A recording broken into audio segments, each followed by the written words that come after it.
Hello, hello, and welcome back to the Smooth Brain Society. Every year, 10 million people pay to volunteer abroad, building schools, working with kids, making a difference. But can helping actually cause harm? Today, we're joined by Dr. Melanie Altemus, currently working at Massey University, New Zealand, whose research is one of the first to explore the moral psychology behind voluntourism. Her, her recent work has surveyed hundreds of volunteer tourists, tested how we judge these good intentions gone wrong, and has also spent time living in a Fijian village that hosts these volunteers to understand the impacts from the views. Sorry, to understand the impacts from the view of the hosts. Join us as we unpack some of the uncomfortable truths about doing good. Dr. Altemus, welcome to the Smooth Brain Society. Yay, thank you, Sahir. That was a great intro. Yeah, really happy to be here. And it's so fun to be able to talk about my research. Just graduated in December, so it's still kind of fresh. Yeah, No. let's get into it. Yes, we shall. Very quickly, Farrell is back to co-host. It's been a while since you have co-hosted. Beth, who's usually the co-host these days, is submitting her PhD at the moment, so stressful times for her. You guys can relate, considering you guys Yes. submitted a year and a bit ago? Not that long ago Not at all. even. Yeah, not No. even. Still traumatized. Uh, All right, Mel. I guess the first question we ask everybody is a little bit of an origin story. What kind of got you into researching voluntourism? Yeah. Oh, I guess going way back to my childhood. I did grow up partially going to church on Sundays with my mom. And it was always really, you always look up to the bigger kids that go and do these fun things with their friends. And so they would go on mission trips for over the summer for like a full week. And we thought of mission trips as like you get to go away for a week, have fun, and you're volunteering. So you come back and you get all this social praise of, wow, you like helped the community, you sacrificed part of your summer. Um, and I wanted to be just like them. So when I grew up, I did go on a couple of those mission trips. And they were within the US. So I'm from the US. So that was a kind of a different situation. When you think of voluntourism, you think international, but it actually does happen within the US as well and can happen within countries. But essentially, it was with communities that were historically marginalized or experienced some sort of maybe financial hardship or things like that. Um, and yeah, I thought, of course, it's great. I'm being socially praised for this. It's helping people. How could it be anything but good? And then fast forward to undergrad when I did a study abroad trip to Southeast Asia with a leadership group.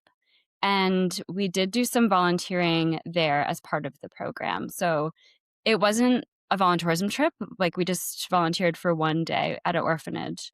Um, but that's when I really started to think about this more critically because we entered the classroom. I was really excited and I realized it was just me and like 30 kids. And I'm in Cambodia. They don't speak any English. I don't speak any of their language. So and I just didn't know what to do. And I'm like, what do I even talk about? What am I doing here? Like, I have no idea how to even approach this. I'm not a trained teacher. So basically, we ended up just playing games. And I think I taught them the word vegetarian, which is hilarious and so random. But I didn't know what else to do. And so I just felt unfulfilled afterwards. And I was asking people on my trip, like, what did you guys think of that? Did you but everyone seemed really happy with it. And they were just excited that they got to meet children from the local community and the children seemed excited. So it would be really easy to just move on and say like, that was good. And not look into it deeper. But I actually, because it was a study abroad trip, part of what we were doing was thinking about leadership in the host countries that we were staying in. And so I did do more digging and I learned all about how a lot of orphanages, and this was like an orphanage / school. So the kids lived there.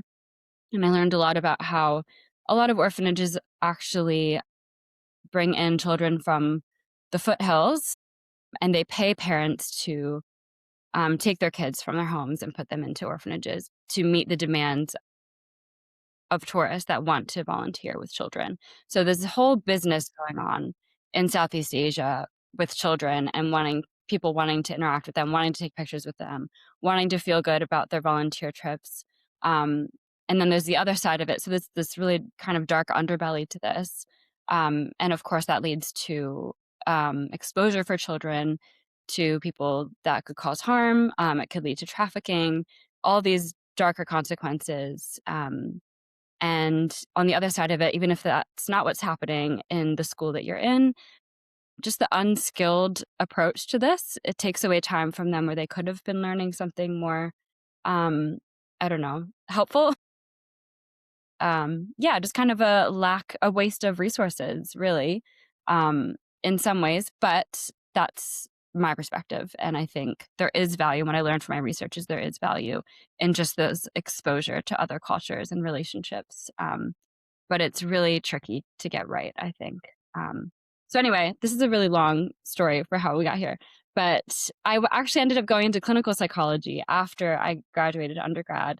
And I did interviewing with families that were receiving like community mental health services. And I went into their homes, and a lot of these families were experiencing hardship. And I interviewed them for 3 time points. So I was kind of following the family stories. And I thought, wow, this is really what I care about. Like, I really value speaking to people one on one and hearing their stories. And that's how I want to inform change or inform, um, yeah, policy and make structural changes rather than kind of individual. Because I really did think about becoming a therapist or becoming a psychologist, but I don't know. It just what I wanted to make a change that was broader and more structural, I think. So I made a complete 180 on my career path and left clinical psych and went into cross-cultural psychology um, at Victoria University of Wellington and in the Center for Applied Cross-Cultural Research. And yeah, found Dr. Rita McNamara, my supervisor, who does cross-cultural and moral investigation as well. And yeah, that's how I got there. That was very long. No, it was really good. W- Cool. Well, no, that was super cool. Um, I, why don't you tell us about how you decided to, I don't know. Well, this is a difficult thing to study, right? Like, how do you find voluntourism sites in the first place? How do you access them? How do you even go about investigating such a complicated um, topic? So why don't you tell us a little bit more about that? And I want to piggyback on that question, and I want to ask a little bit more about, is voluntourism also like a psychological experience? Like, when people have come into a given community, do they feel like they're being volunteered or upon? I don't know if that Yeah. makes sense. Like, Yeah. obviously, like, tourism is a big industry and people know when they're a site of tourism. Do people know if they're a site of voluntourism? Yeah. Okay, wait. I'm trying to dissect these questions. So, first question was, how did I start to investigate such a Yeah. complex Yeah. topic? Yeah.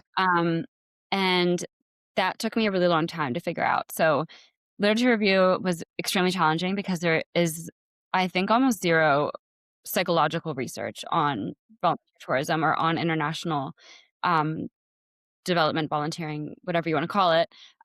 So I ended up kind of reaching from different disciplines. But it took me a really long time to get there because when you start your PhD, they're like, look at this journal and this psychological journal. And I had information then from some tourism stuff, but I found all of that was geared towards this is how you can make your tourism business more effective and how you can reach more people and how you can advertise your volunteer tourism. And it was not geared towards let's understand this phenomenon and understand the psychology and the human experience of this. So I had to piece together from a ton of different, basically, I used the white savior complex, which is kind of now a buzzword, but I kind of use that as a guide for what characteristics to look into that may be relevant for volunteer tourism. And I collected all the information I could about those characteristics, including what we call white guilt or guilt for white privilege, entitlement, social dominance, a ton of different characteristics that I looked into and tried to figure out, do all these go together into one person that makes a volunteer, or how does this look? And that's kind of how I got to my first study, was putting together all of these characteristics that seemed relevant and looking at how they were related to each other for people that were interested in volunteer tourism. Um, but yeah, it took me a really long time to get there because it's not something that's studied in psychology. And I think supervisors even were like, I don't know how to help you. So I felt kind of on my own in this part of it, but I'm really grateful that I did eventually come across mm, the development side of this research, where it is focused on how can we make this more sustainable and ethical. Like Dr. Shannon McLennan in New Zealand, who has helped this research, and she has done amazing work learning about host perspectives on volunteer tourism as well. So there is information out there. It's not necessarily psychological, but it really did help me frame this research. And then, sorry, what was the next question? We can come back to the next question. I have another question. Because my question is, um, oh, so you said that there was nothing psychological about volunteerism. So what was the existing literature about? Like what was already there? Can you take us through that? Yeah, so there was research into motivations of volunteer tourism. So are people self motivated for their own desires, or is it genuinely to help, or is it to learn a language? Is it self improvement? There was That was probably the main research I found. It was this study by Hahn, and it was like with 330 people who had done international volunteering. And they found overall that it was much more wanting cultural exposure and Mm. wanting like a novel experience themselves, and helping was like kind of way low on the list of motivations. So that's where I saw the recommendation of, if you're advertising your volunteering, you may want to put cultural experience opportunity rather than helping others in a community. And it literally says that in the publication. So although it wasn't meant to be psychological, like obviously motivations are critical for understanding the psychology behind decision making to participate in something like this. So I kind of took the psychological implications from studies that were more based around motivation, or yeah, I'm trying to think of other research that I found. A lot of it was just like statistics, but international volunteering or volunteerism is not regulated or closely monitored. Huh. So it's extremely challenging to find out how popular is this actually? Is it growing? Where is it happening? And how effective are these projects? And in fact, the last one is measuring the impact of international volunteering is, I still have not really found many studies on that. I think luckily things are changing in the development space. People are looking into this more now, based on some critiques that have been published, which is wonderful, but it's still not monitored the way you'd think it should be, considering it is this power dynamic of people in the Western world and space with a lot of money and a lot of influence traveling to spaces where, yeah, there's less privilege and historical marginalization and colonization. So it's, yeah, really interesting. Ask one question and then I promise I'll stop hogging up question time. But I want to ask why you settled on the white savior complex as a main anchor point to build off of. Sorry, Yeah. just to add to that, out of interest, you said white savior complex, guilt, and you added a few other things. Are these any different from when you're studying them versus how like people use them in day-to-day life in terms of like words? Just yeah, is there sort of like a difference between when you're talking about them in research versus yeah, the general Real population? practice. Yeah. I mean, I guess with any, because it was in a survey setting that I used these terms or these concepts. So obviously you're going to have people reporting things maybe differently than they would in real life, but the questions would, there wasn't like a white saviorism scale. So instead of measuring it directly, which I couldn't really do, it was putting together, yeah, those characteristics that people discuss when they talk about white saviorism.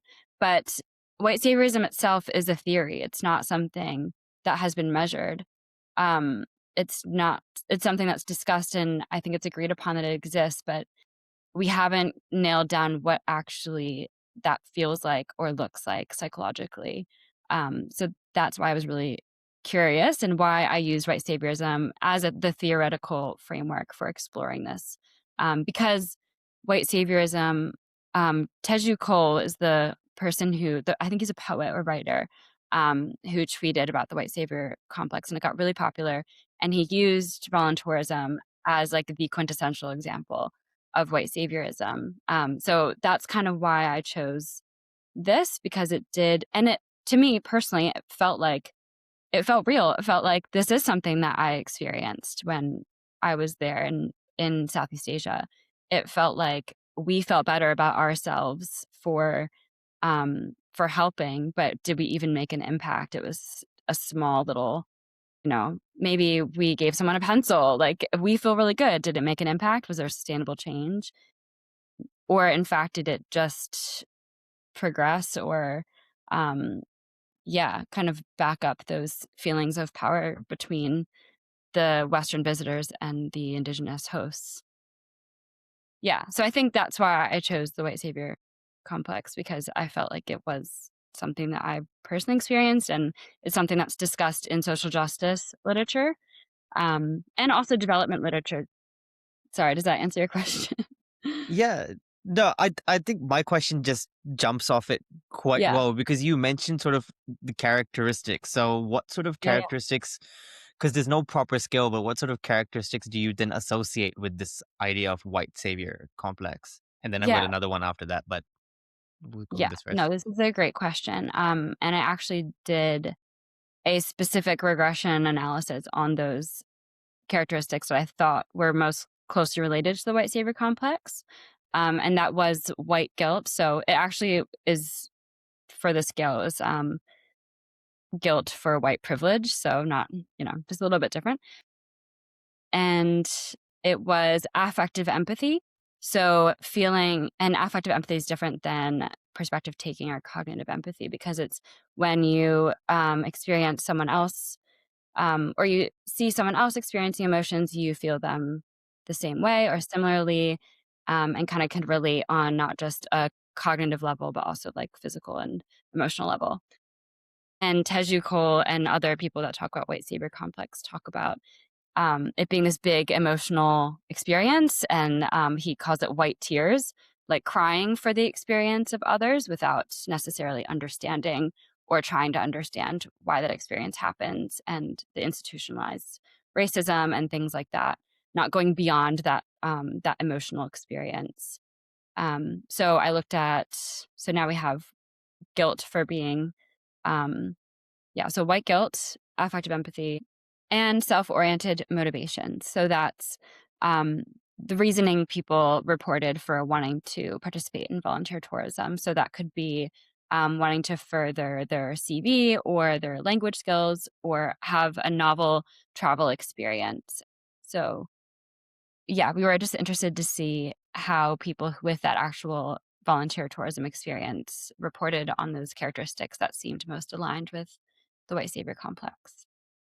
Just very quickly about effective empathy. Doesn't that sound like a good thing to have, in the sense like, if we're talking about volunteerism technically being harmful in a way, showing or having like a high level of empathy towards sort of whatever community you're going to help out, isn't that a good thing?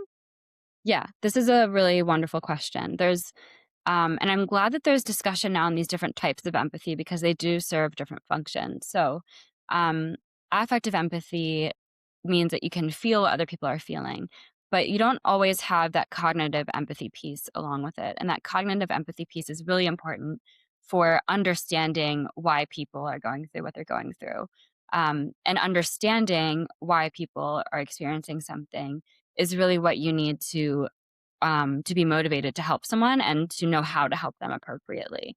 So you can, share those feelings, which is a good thing. I think that's like a human response. And but you do need both aspects of empathy in order to make a real change and understand what's going on. Because on the other hand, if you just have perspective taking, or that cognitive, I understand why you're suffering, but I don't feel for you, like I'm not experiencing affective empathy, then you also won't feel, if you don't have that human piece, then you might not feel motivated either. So, um, yeah. Yeah, great Were they question. on were they on cognitive empathy? Did you measure cognitive empathy? I did, but not for this specific regression analysis. So I did a total of 6 analyses for this first study, Okay. which is So wild. let's stop there. Let's actually talk about the first study to like give people more context, because we've Yeah. spoken about parts of it. So if you could run Yeah. us through the actual study from sort of what you were trying to do, what you did. I mean, you don't need to list the results, but like sort of give us an idea of what you did and what was key things to come out of it. Yeah. So I wanted to just start off with the survey to understand what type of characteristics or personality traits or beliefs do people hold that are interested in volunteer tourism or interested in participating. So I put in, I think it was 9 measures total, as well as questions like, have you ever participated in international volunteering? Are you interested in participating in the future? And 80% of people responded that they were interested in international volunteering. And I think it was 33% had experience. So I wasn't expecting so many people to be interested in the future, like future volunteerism, because of now at this point in my research, I was very aware of all the critiques and all the dangers and harms of volunteerism, which we spoke a little bit about. So then I looked at how people with those interests and experiences responded to surveys on all these different characteristics. And then I put them into the biggest finding or biggest method was a social network analysis, which I had never done before. But it's a really cool way to put a lot of different variables in and see how they're related visually. If you're a visual person, it's a great method because you can see the lines that actually connect each variable. And the thicker they are, the stronger the connection. The color indicates if it's a positive relationship or a negative relationship. It's just really nice, clean, easy way to see what's going on in your data. And it's basically correlations, but it's detecting all these correlations at one time and kind of considering each other in that as well. So you're also seeing which variable has the most impact out of all of these variables. And for this study, that was affective empathy, funny enough. So that had the most influence and relationship to all the other characteristics I was measuring. Um, and yeah, should I list off all the ones that I measured?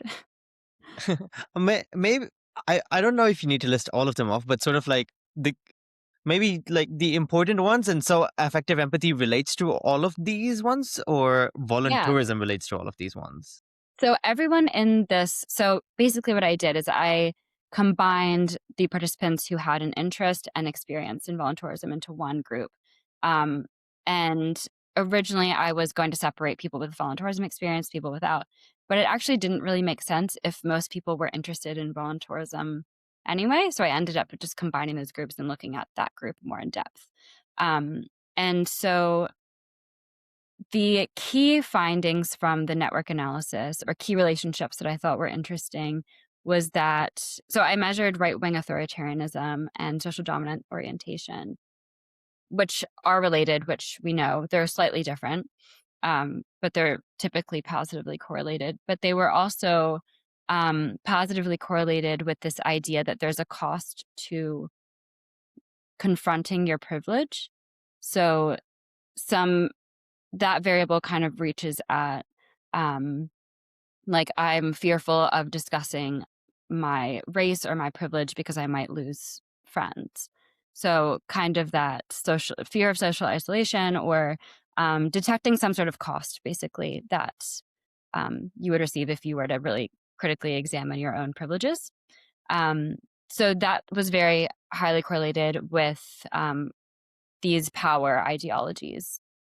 Another interesting finding was that I measured entitlement, which was also a very key player in this network, surprisingly. And the more entitled someone felt, the more motivations they had for volunteering, or the higher motivations they had. So that was really fascinating and not what I was expecting. But it's important to note It's that psychological entitlement, yeah? Not really like yes, their physical wealth, just their feeling this of is being psychological entitled. entitlement. Yeah. Correct. Yeah. So I believe I deserve more than Yeah, yeah. others, or yeah, those type of beliefs. So if you have that feeling of like I believe I deserve more than others, like entitlement, then you're Yeah. more likely to be willing to volunteer? Is that Yeah. sort of Or it was more like the motivation. So, and those motivations are both that include those self-oriented and other-oriented motivations. So helping people, but they do also include that I want to, experience a new culture. I want to improve my language skills. So some of those were self-focused as well, but still motivated towards that international volunteering experience. I registered entitlement as like recognizing your own privilege, like, oh, I am really entitled. Like, I am entitled, so I should volunteer, almost like an altruistic motivation. But this seems to be more selfish entitlement, no? And I'm entitled to more. I'm entitled to Yeah. bigger So experiences.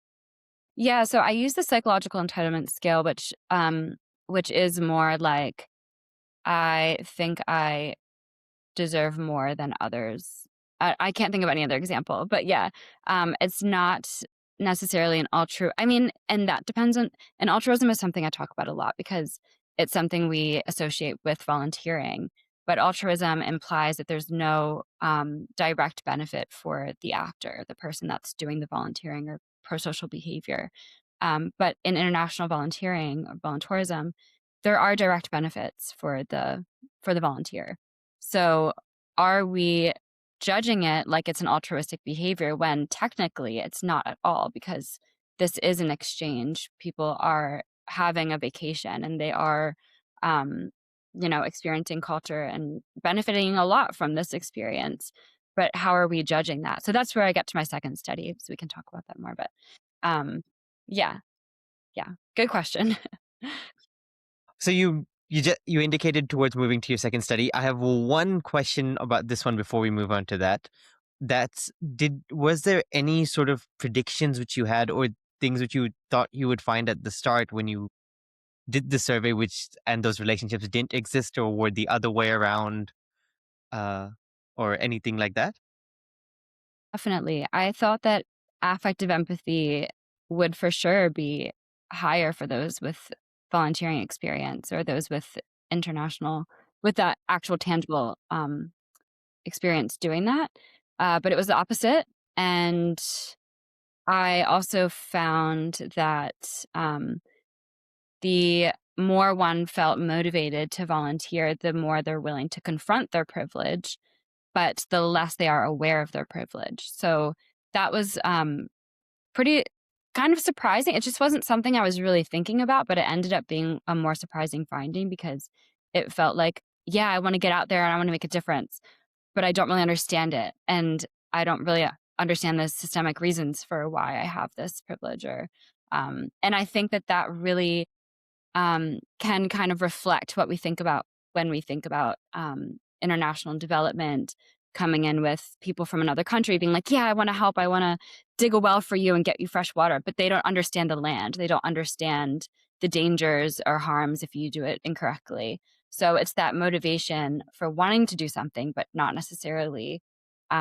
being aware of their own positionality and their own limitations. So yeah, that wasn't something I was looking for, but I thought it was interesting, and I talked a lot about it in my No, thesis. that is super interesting.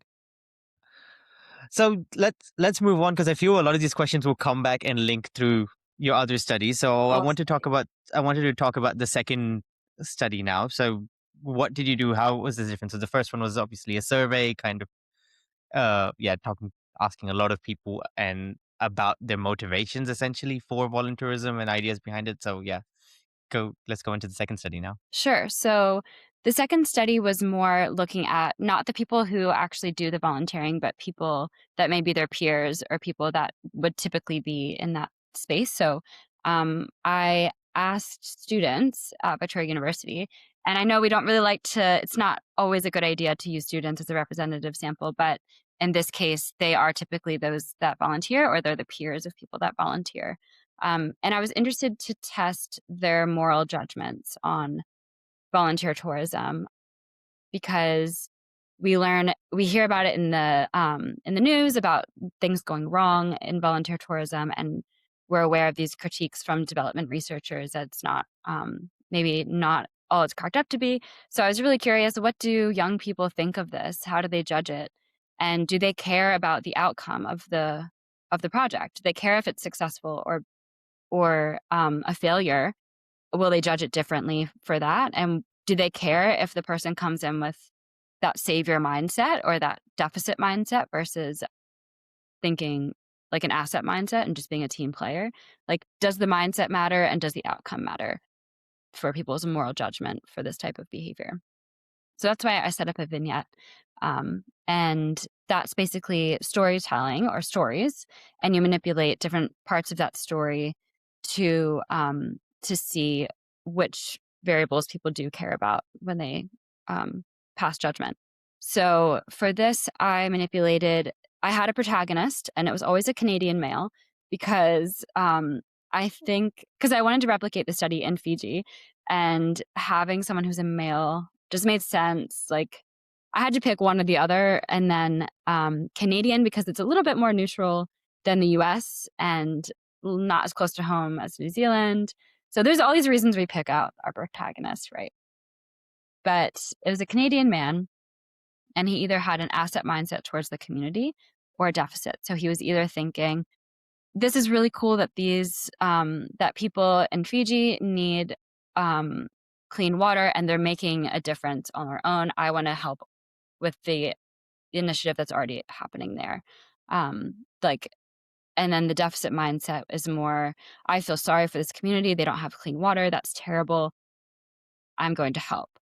So, and then the outcome was manipulated on, there was always a cost to the host, no matter what the outcome was. So, because no matter what, hosts spend time and resources on the volunteer. But the positive outcome was successfully dug a well, for example, and now the community has clean water. Or the negative outcome was did not successfully build a well and actually caused damage to an existing water source, and now the community is left without access to clean water. And they were all based on real stories that I heard from people in Fiji. So, for example, one was the community needed fresh water, but the solution was, or what people were able to offer was like laptops for their for students. And so they set up this whole laptop center in a shipping container on the beach with all these laptops. Like, yeah, you can go to school online. And the kids are like, cool, this is different. But over time, like, it gets eroded. It does not maintain. They don't have people there that are or they didn't have engineers in that community to upkeep. And what about the electricity? It's just like offering solutions to issues that aren't necessarily aligned. And so yeah, I tried to use real stories for these because I wanted it to be as realistic as possible and have those negative outcomes that really have happened in these communities. And yeah, that's the design.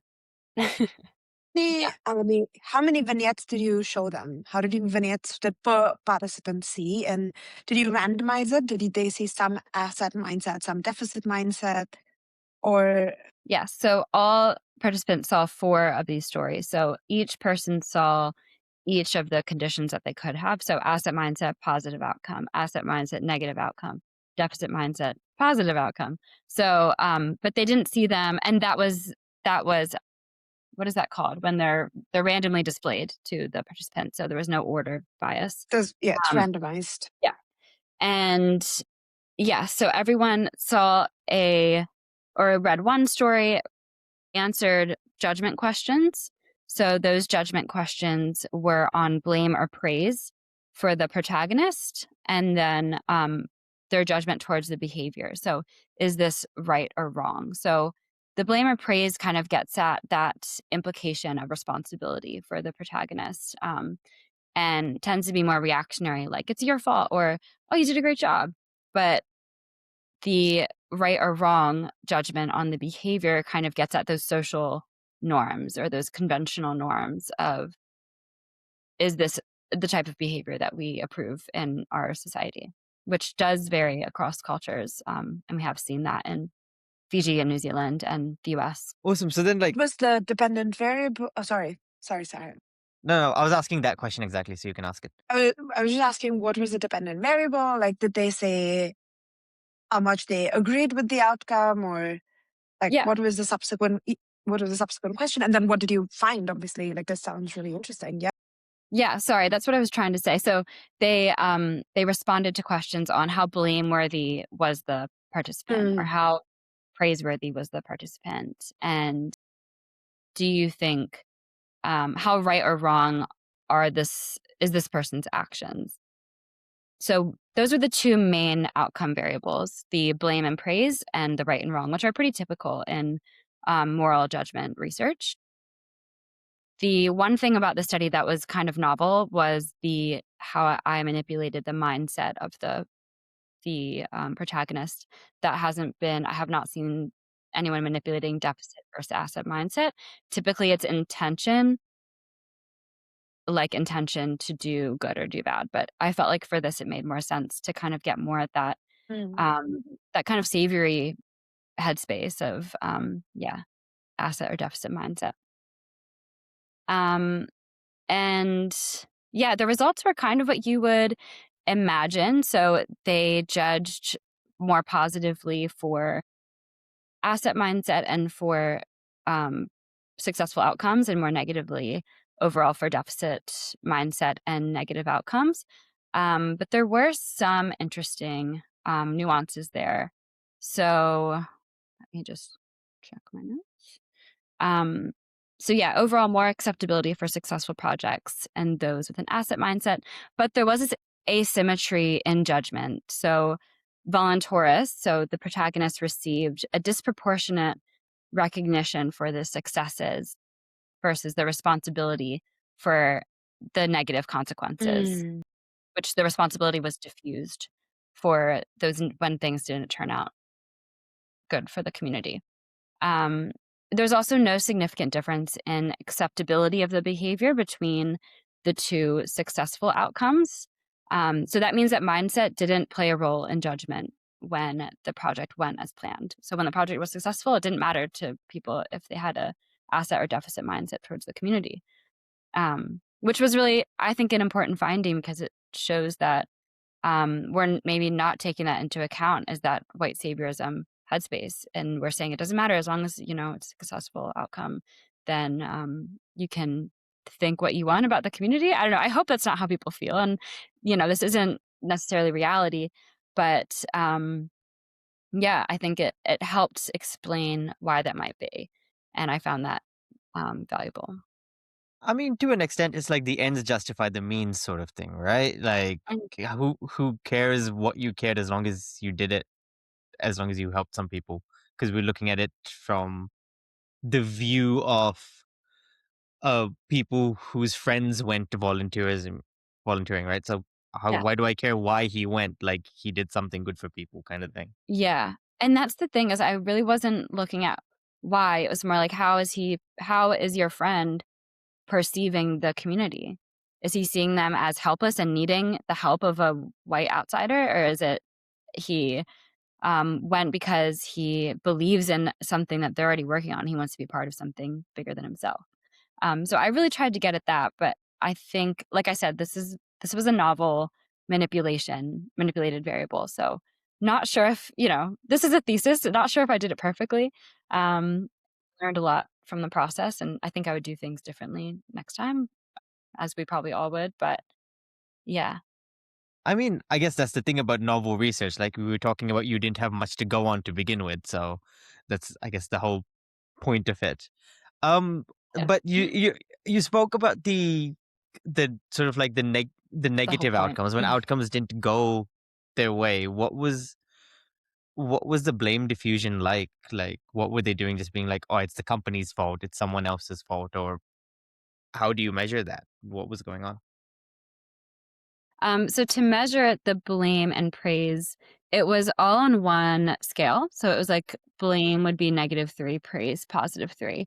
So it was really easy to test or to analyze how people judged based on the outcome and the mindset. Yeah. Does that make sense? No, I was, yeah, it makes sense. I was thinking more about like what it meant, because why were they Oh, diffusing blame kind of thing, as opposed to, do you yeah. have insights into that? Yeah, that makes sense. So I think that so people were blaming participants for or praising them for the positive outcomes, right? So they were saying like, you did such a good job, you achieved these goals, but they were blaming or they were not blaming them as much for the negative. So if something went wrong, the project was not a success. They were not really blaming them as much as they were praising them for the successes. So there's a lot of reasons why that could be. I didn't necessarily ask why it would be one way, why they blamed them or why they praised them. And I think in future studies, that would be a really interesting thing to look at. But I think that in these situations, if something goes wrong, it's actually the opposite of what we see in some other studies, where typically if something goes wrong, you actually blame the person more than you would if it went right. Um, so and that's just in like, if you've heard of the Nobe effect, it's this experiment where you ask someone about a CEO and they say the CEO made a decision and it ended up harming the environment, even though they didn't mean for that to happen. And people blamed the CEO every time it's been replicated and consistent. But if the CEO made a decision and it really helped the environment, there was not as much praise for that outcome. They're like, oh, well, cool. He didn't necessarily mean to do that. So, but that's a great outcome.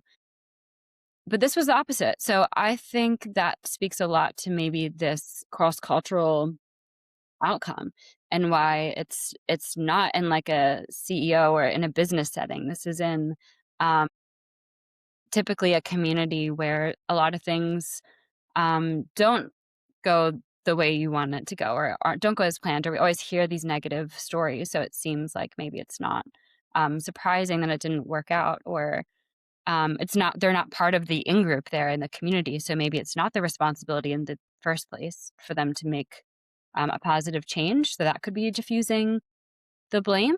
Um, but I think it's important to remember that they are placing more praise when it does go right. So I think it could be, and this is speculative, but it could be the participants obviously may identify with the protagonist and kind of have that self-serving bias of, hey, you did really good and you made this impact, and praising you for that. We like to praise ourselves when things go right and not as much blame on ourselves when things go wrong. So it could be that identification with the protagonist, and coupled with not the protagonist not being an in-group member with who they're helping, um, if that makes sense. So that's my Yeah, interpretation. yeah, that's, I guess the other thing which I was thinking, and you can correct me if I'm wrong, is just the idea of volunteering. Because at the end of the day, it is Yeah, volunteering. So then they're like, oh, they went to help out.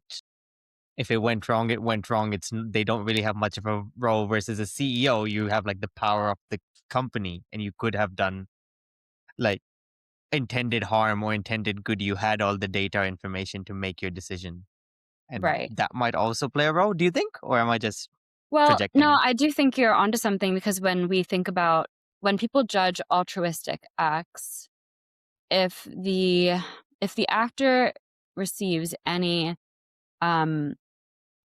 benefits, then they are judged more harshly than if they didn't volunteer at all, even if it wasn't intentional. So if the actor, got a free meal when they volunteered, there's been studies that have shown that people would judge that person as less helpful than someone who didn't volunteer in the first place, which was really fascinating because I don't think that's how people are judging this situation where we're volunteering in another community um, internationally. So I found that the way people were judging voluntourism was different than they were judging traditional volunteering um, in a Western setting and context. So they were judging voluntourism more positively Yes. Yeah. because it made them seem like, sorry, just making you speculate, because it Yeah. made them seem more like cool and like more worldly or more sacrificial and altruistic. I don't know if I can speak as to why. Like, I think No, that's I was just wondering an like what interesting your follow-up like question. your take would be on it Yeah. if you I had mean, to guess. yeah, I know I talk about this in my thesis, so I'm trying to remember but it is all speculative at the end of the day. But I think that it definitely matters that we're judging people that are from a place of privilege, helping people Mm. without those same privileges. And I just don't think that we judge people the same way when we're in contexts on our own and people that don't look like us in our outgroups. Um, so I think, yeah, I don't know. Do you Mm. think voluntourism is like signaling? Like it's a signal of like so much sacrifice, so it's like a class signal and also like a privileged signal and a signal of worldliness to their in group? Yes, there's a word for that. It's prestige. Prestige signaling, I think is what costly signaling theory. Yeah. Um, and absolutely, and this is something, yeah, that I also speak about. But I think, and that's related to virtue signaling, which is discussed more in the social justice space. And this is where that like multidisciplinary like research and literature review all comes together because you have virtue signaling and then you have costly signaling. So costly signaling is that more evolutionary take on things. Like I am going to demonstrate that I have resources and therefore I'll have more prestige in my in groups. And I think if that theory stands, then this would be a great example of that because you are demonstrating you have resources to not only travel internationally, but resources to give freely to people that are in your out group. Mm. And you have the time to spend away from work and family and other responsibilities. I don't think, from what I know about the costly signaling theory, I don't think it's typically conscious. I think it's just something that's integrated into our social human behaviors. Um, but yeah, I think that's a huge part of it. And that's why I kind of thought people would judge it. I guess I expected people to judge volunteerism more harshly than they did. And they judged it more positively than they did Yeah, in super volunteering. interesting. Yeah, I thought it was It's too. really cool. Yeah. No, thanks. How Uh, should we move on to the best part yes. of the Yeah, thesis? the best for last. Should Yeah, up to you. I just get into the third study? Yeah, go on. Okay. So for study 3, this is like the real reason I came to Aotearoa and wanted to work in with Dr. McNamara and also in the Center for Applied Cross-Cultural Research was because they had experience conducting research in the Pacific, and the opportunity was very important it was very important for me to take any opportunity I had to speak to people directly about their experiences hosting volunteers. So there's been studies hosting there's lots of research, like I said before, on kind of that tourism aspect, looking at volunteers and what they want and their experiences. But what about the people that are being directly affected and are hosting? So I was really grateful for the support that I received to do that and to collaborate with people in the community to make sure, one, it's something that they valued, a study that they wanted. I got to ask directly, how could this help progress things and help the volunteering space in your community? Um, and yeah, I had incredible insights from the study. So it was a fieldwork study, but I did do a consultation trip prior to starting the fieldwork for a week. And if anyone ever does fieldwork, I highly recommend doing a consultation trip for at least a week, because you learn a lot about where you'll be, who your contact people will be, what things will look like, what to bring. Just like, I don't know what I would have done if I showed up without doing that.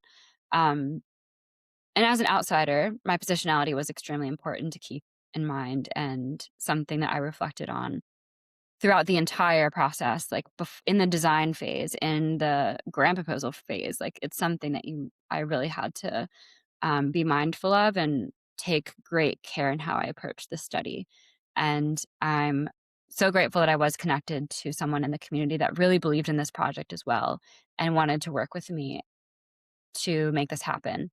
And she became a close friend, and she hosted me at her home, and we talked for hours about what this phenomenon, what it looks like in Fiji and her own village, how things have looked for her. And so I spent a lot of time with her in that consultation trip. And then I went back about a month later for the field work. And I stayed in the village with a host, Massey, who also became a close friend.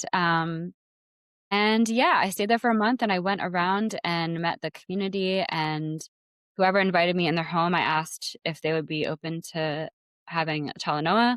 And talanoa is when you sit around, and it's basically storytelling, and it's just sharing your experiences. It's not structured, it's casual. People come in and out of the physical space at any point. So I really valued taking an approach that was culturally relevant, and using a framework, even the Fijian Vanuatu research framework, that fit the way that the community um, needs and functions and makes sense to them. Yeah. So Yeah. I guess the obvious next question is, what were sort of what did like the community you were with say about volunteerism? Like, what were their experiences of it? Yeah. So it was so different than what I was expecting. It was so fascinating because they absolutely loved the volunteers that they have had in their village. So they have had a Peace Corps volunteer who was there for a couple years, and then they had, um, I think it was around um, 20 students, so like undergrad students, 2 times, and they stay for about a month in the village, and they go to different homes within the village and stay. And they loved the volunteers, and they, at the end of every interview, they asked, can you please tell them to send more volunteers? But it was, obviously it's much more nuanced than that.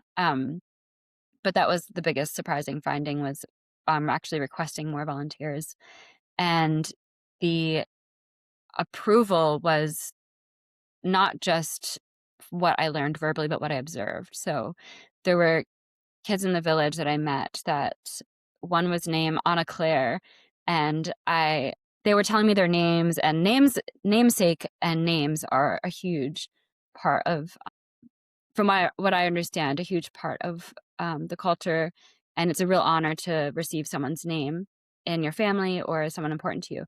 And they had named Anna Claire after a volunteer that they hosted in their home. So they actually named their children after the volunteers that they had in their homes for a month. And I went to another home where I saw a framed picture of a volunteer that they had. And there's not many, like, um the homes were not highly decorated. So it sticks out when there's a framed photo, and it was of the volunteer that had visited. So it felt immediately to me like, and being kind of in that position as well, as the only white person and in the village at the time, and from an educated background, a researcher, Western, like, I was kind of playing the role of the volunteer in some ways, and I saw firsthand how it felt. And it did feel like the closer people in the village were to you, Like, there's privileges that they receive as well. There's praise that they receive as well, just as I received for just being myself. The people want to be close to you, and proximity matters, and kind of receiving that prestige from, that just people with resources and kind of the unearned privileges that I have can ultimately bleed out into the people around me. And that was, it's very complex. So I'm trying to be careful about how I talk about this, because it's also like, I want to be true to my participants' words, and that's not something that they said directly. That's strictly my experience. And experiences from, I did interview volunteers as well. There were 2 Peace Corps volunteers in neighboring villages, and they said they felt like, you get put on a pedestal and people look up to you, and you just have all these people ask, like, just think you're so smart, and because you do have access to education and resources that they don't have. So they want to learn from you and get close to you, but it feels like, almost one woman who was Peace Corps volunteer described it as being like a trophy. And I thought that's really interesting. And I think that the safety and the comfortability does go both ways here, and is important to think about for everybody. And but I found the volunteer work actually is the last thing they talked about. They couldn't even remember the volunteer work, the actual, like, I asked, what projects did they do? And they said, oh, they stayed with us in the village and we became our friends. And at first I was like, wait, what? Like, don't you remember any of the work? And there's 2 things there. One, I don't think that the groups are consulting with the community about what they want and what they need. And in fact, that's what people said, is the people come in with ideas and they do them and we support them. So they're not consulting with the community on what they really need. The second thing there, I just lost my train of thought. Sorry. 1 second. What was I saying? The second thing there. So the first thing was sort of the They don't projects. consult the They don't community. consult the community for the projects they Oh, need. yes. So, okay. So the second reason why I think they were more focused on other things than the volunteer work was because they do value relationships so much, and that community and culture and relationships are everything. So the fact that they made friendships and they formed bonds with people from other cultures and learned about their lives in other places, that was so valuable. That was the most valuable thing to the people that I interviewed, or that they said to me, at least. And they don't have direct access like we have to outside um, things going on, internationally and around the world. I mean, there is some cell service, so people kind of know, but it's not the same as what we have access to here. So the closest thing to like cross-cultural interaction is having volunteers. And I think as humans, we love to learn from each other. And I think that's like really beautiful and wonderful. I think it would make sense if we just focused on that. If that's the strength, if that's what we're getting from this, why not do like an exchange program and have kids from the village stay with people here or in the United States or in the UK, and do an exchange so everyone can experience that, and not stop, but either, reform the volunteer efforts or just focus on what is successful, and that is relationships. Um, so those are Yeah, I my think actually something you said was sorry, Sarah. I Uh, cut you off. Oh, so you go. the You go. last 20 seconds of that, I was thinking, so the real volunteerism is the friends we made along the way. Yeah. Yes, we did. I'm actually, when you're saying this, I'm reminded of when a few of our friends came for Sahir's wedding to India, and everyone just wanted to take a photo with them because why? And I was perplexed by this. Till we asked people, like, why do you want to take a photo with these, they're just white, they're like normal. And they're like, yeah, but it's because we'll never get to go abroad. So this is the closest we get to that Yeah. experience. And that sounds very similar to maybe what was happening, but on a larger scale, on a larger timeline. Um, and it makes sense that on a diluted version, it's like signaling on both ends of the dynamic, like costly signaling Yeah. the end of the volunteerists and virtue signaling maybe on the end of the hosts, almost the proximity to the Yeah, the volunteerists. And proximity. yeah, and so ultimately the net benefit is simply proximity rather than any aid at all, Material. like you said. Yeah, which is, I don't know, that's a very interesting finding. Yeah. Sahir, did you have a question? I mean, the nuance of it, as you said, is quite interesting that they don't Mm. remember the projects and one being like nobody knows. Yeah. But then I guess then the question is, what was done? In terms of like materially, were the village, apart from the connections, were like the villages or communities better off from the volunteering efforts? Couldn't have just been, like you said, an exchange at that Mm. point? Yeah, it's when I did get down to what was the project, eventually over time I figured out what it was. And the one that stuck out was there were like health workshops, and but these were undergrads that weren't majoring in health. One was a literature major who had no health experience, but they were running workshops in their community hall with the kids and the parents and everyone, about kind of taboo topics as well. Like they would talk about sexual health and they would talk about drug use and things that are not typically discussed with one another in the village. They talked about menstruation, which is another thing that, is not discussed much. And I wish I could have been a fly on the wall. Like I wish I would, like, it's so fascinating. I wonder what type of consultation or collaboration they did to create these workshops.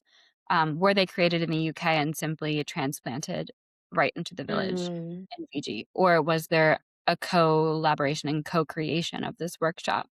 Um, and I don't think it was necessarily negative. I think it was different. And another thing that a lot of participants said they valued was like modern ways of thinking. And so I guess it had people reflecting on their own norms in their village and values, which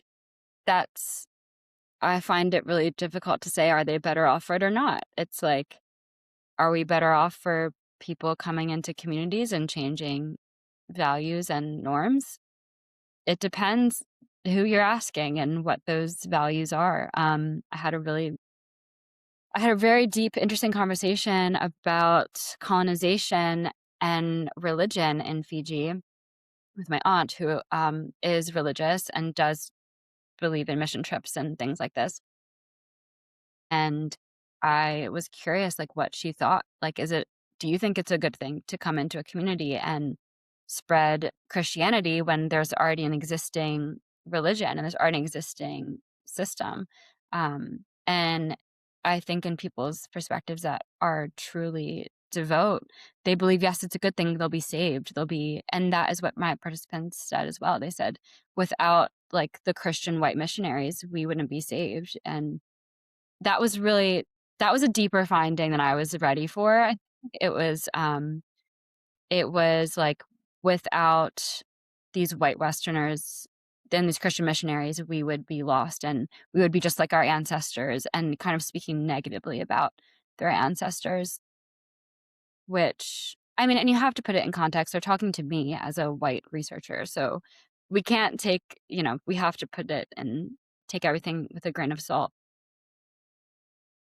Yeah, so I think, and they did liken modern volunteers to Christian missionaries back in the 1800s, and they said they're the same, and they're not. There's not a difference. So there is that neocolonialism that's discussed in this space, and I think that that's very valid, and I think that it needs to be discussed maybe more in depth because it's really complex. Like I said, I got into a lot of spaces that I wasn't expecting or prepared for.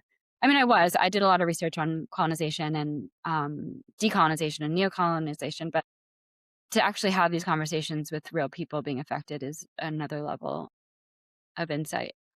I find it really interesting because it's true.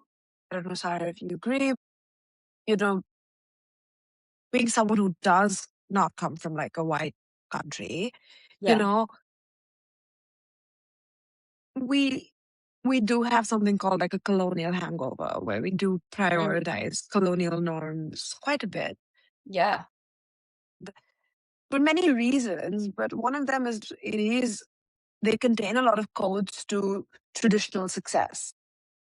Yeah. Yeah. And how do I say it? It's like you learn ways to deal with people internationally. You learn how to speak in English, which means you can do higher positions, you can get better jobs. Yeah. And Absolutely. and so I'm sure like these missionaries or these volunteerists are bringing in that cultural information. So the Yeah. health stuff doesn't matter, but it is the cultural information and Mhm. which is so, I guess, It's a resource. important. Yeah, of course, like Yeah. erosive in a way, but also Mm. developmental and cornerstone in maybe Yeah. another way. Absolutely, and I think that we have to be careful of the ideas of like, "No, don't bring in outside ideas," because it's like, well, do we want people to just stay and, you know, and fossilize a culture that can evolve or like, change over time, just like all cultures change over time, and who are we to say when it's right or wrong or good or bad? Like, that's up to the people, in the community. But I struggle with it because it's also like we see the dangers of voluntourism, like in Southeast Asia, and it's still fresh. It's not as big in the Pacific as it is in Southeast Asia. And I guess as a researcher, there is a sense of responsibility to warn of where it could go and maybe it's already happening, I don't know, but um just is this the right medium to have that cultural exchange? I'm not saying it's a bad exchange, but is this the right way to do it? Um, yeah, because I think you're absolutely right. Like learning how to speak English and financial literacy and things like that, like it will help in the long run because we do live in a Eurocentric world. That's just like the kind of Yeah, reality, and we yeah, have to exactly. Yeah, into that. Don't yeah, worry, the Chinese century is coming. Everybody needs to learn Mandarin.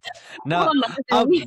but your point, which you said about like sorry, I'll just rephrase that. But Yeah, your point about sort of Southeast Asia versus Fiji, where you were kind of like the experiences which you mentioned there, or sort of the bad things which happened or are happening as well, kind of makes me think that you conducted the interviews and your work was in the Pacific, but potentially if you had asked the same question somewhere else, potentially you get a completely different yeah, opinion or completely different. experience Mm, uh, of if the projects, if they're different, if they're not sort of these health projects, and if they are, like you said, building a well which went wrong, yeah, or like causing like more damage than good, then all of a yeah. sudden would the opinions change, even if they think the volunteers themselves were nice people?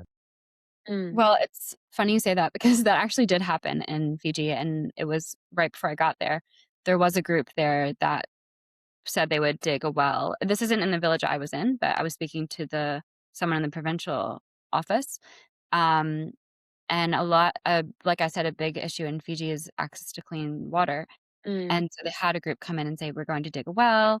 And they did, but they dug it in the wrong way, or they dug a borehole but didn't complete the well. Something went wrong. And basically, the water was contaminated and it made people in the village really sick. And it caused like severe health issues. And he was explaining to me, you don't notice right away. So the volunteers left. Like they dug the well. They thought maybe it was successful. They left and then weeks and weeks pass and people in the village get sick and they go to the hospital and they're like, wait a minute, there's something wrong here. And so the water project was not successful, but there was no one around to take responsibility for it. So that fell on the provincial office to fix that and the community to come together and find other, you know, resources one for healthcare now because they have to deal with that, and also to fix the well and dig a new one. So there is harm happening right here in the Pacific. It's not as, I mean, I think just like when you talk about children and trafficking, that's like a whole nother level, but there is serious like harm happening as well in the Pacific. And when I spoke to the provincial officer, he said, like, we want volunteers, but we need them to follow the protocols and we need them to consult with the local experts. He's like, I could have told them, I know all about this land. It can kill you. You have to be really careful. If someone had consulted with a local expert, maybe this wouldn't have happened. So I think that's what it comes down to there, based on my conversations with the leaders in that group, was consultation and local expertise and valuing that, and rather than transplanting Western knowledge to non-Western and indigenous spaces. Yeah. I guess because we've been going on for quite a while, for the last like Yeah. 5 minutes or so. Let's All right. wrap up with a couple questions looking towards the future. So there's a question which Yeah. we've been asking a lot recently is, Dr. Altemus, if you're given, let's say, $2 billion, like unlimited money, and ethics have gone on holiday, so it's up to you, what sort of research do you want to conduct? And then we can like narrow it down afterwards into what your actual future goals are. So Yeah. first, Um, unrestricted. Yeah, I thought a lot about this and I'm like, wow, we could do like a really cool experiment like around the world. But genuinely, nothing to me compares to having one-on-one conversations, or like not one-on-one, but like having real conversations with real people in their homes and their contexts when you're invited, of course. I would love to replicate Just yeah, randomly when you're going invited, into it's people's not homes. yeah. Um, so if I ever had the opportunity, if there was the opportunity to collaborate with communities in around the Southeast Asia and around the Pacific that were open to this kind of work and speaking to me about their experiences hosting, I think that would be so incredible. And it wouldn't even necessarily have to be me being there. It's not about me as a researcher. It's like who in the local community can ask these questions and record these interviews, so we have records of what it's like to host. So yeah, I think just spreading qualitative research, the funding is not as readily available as it is for quantitative, and fieldwork is expensive and it's long term, and it needs to be really integrated. So if I had all the funds in the world, yeah, I would have people, yeah, conducting interviews like this for months at a time and all over the place. And that would be really cool to make like a network of people that cared about this. And I think we could do some really important work with getting some implications of how to change things for each community. Because it'll, like we said, it will be different. What I learned from Fiji might not be applicable to what's going on in Cambodia or Thailand. Yeah. Not the most exciting or creative answer, but I think that's just genuinely where my passion and beliefs are. Yeah. It's a good, solid answer. I quite like it. Bro, this was so like nice. Not me saying I would start a cult. I just think like there's not, we do so much research trying to figure out like all these things. And it's like, why not just ask? Just ask someone, like, how's it going for you? What's your experience? Why are we doing all these other things, like trying to figure out, what's your motivation? How do we get more volunteers? It's like, why don't we ask the community what they want and what works best for them? Come on, it's not that hard. So I think, yeah, if I could invest in that direct communication, that would be the best. Fair enough. All right. Final question then, which we ask: what if you have a hot take about your subject? So, do you have something ready for us? I do. All right. All right. So in that case, Melanie, could you tell me a hot take you have about your subject? Yes. So I think saying that your trip is not voluntourism, it's international development volunteering, and saying that you've been there for a long time is not the flex that you think it is. And what I mean by this is typically in development research, or not weeks, I'm not a development researcher, but they differentiate between length of time that people spend in their volunteering host community and their skill level. And they kind of say that's good versus bad. Good is long-term and skills. Bad is short-term, unskilled. But I think this is really misleading. There's not enough evidence that length of time is correlated with more effective outcomes for volunteering.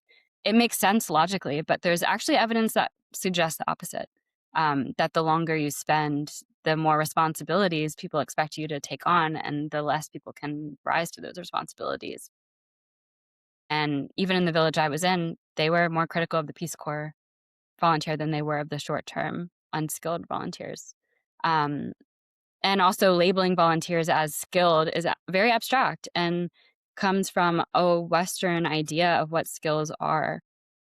So, for example, for the Peace Corps, volunteers have to have a bachelor's degree in some related field, go through a couple months of training, and they're qualified as skilled.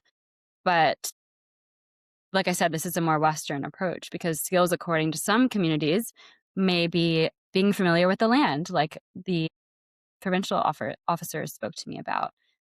So familiarity with the land and an expertise. So what we're considering as good volunteering is not necessarily going to reflect what the community thinks is good. And that comes back to our social norms and how context matters, or moral norms, what we value as being good or bad or right or wrong. And like I said, in this community, relationships are more important than the projects that were conducted. So what we might think as good volunteering could be just okay volunteering to other people. So I do argue that the issue of these inherent power dynamics between groups and unskilled work should be according to local standards. And yeah, that's my hot take. Doing things for Awesome. long term doesn't make it better. That's very good, and it nicely wraps up well with your research. So works great. Farrell, any last question from you? No, that was a really fun chat. Yay! Thanks so much for having me. So nice to talk to you guys about my research. You both have been very supportive throughout the process. And yeah, it's so nice to be able to talk about it and have everything kind of come together. And yeah, it's still ongoing, this research, because the goal is to have an outcome that's, co-led by the community. It is longer term. So it's spanning past my PhD, which is all good and something that I'm invested in. So watch this space. Awesome. And then maybe in a couple years, you can come back and talk about it again. Yeah, So, exactly. all right. Always recruiting. He's always recruiting. He never misses an opportunity. Hustle is real. Okay. All Yeah. right. Thank you, everybody, for listening. Thanks again, Melanie, for joining us. And until next time, take care.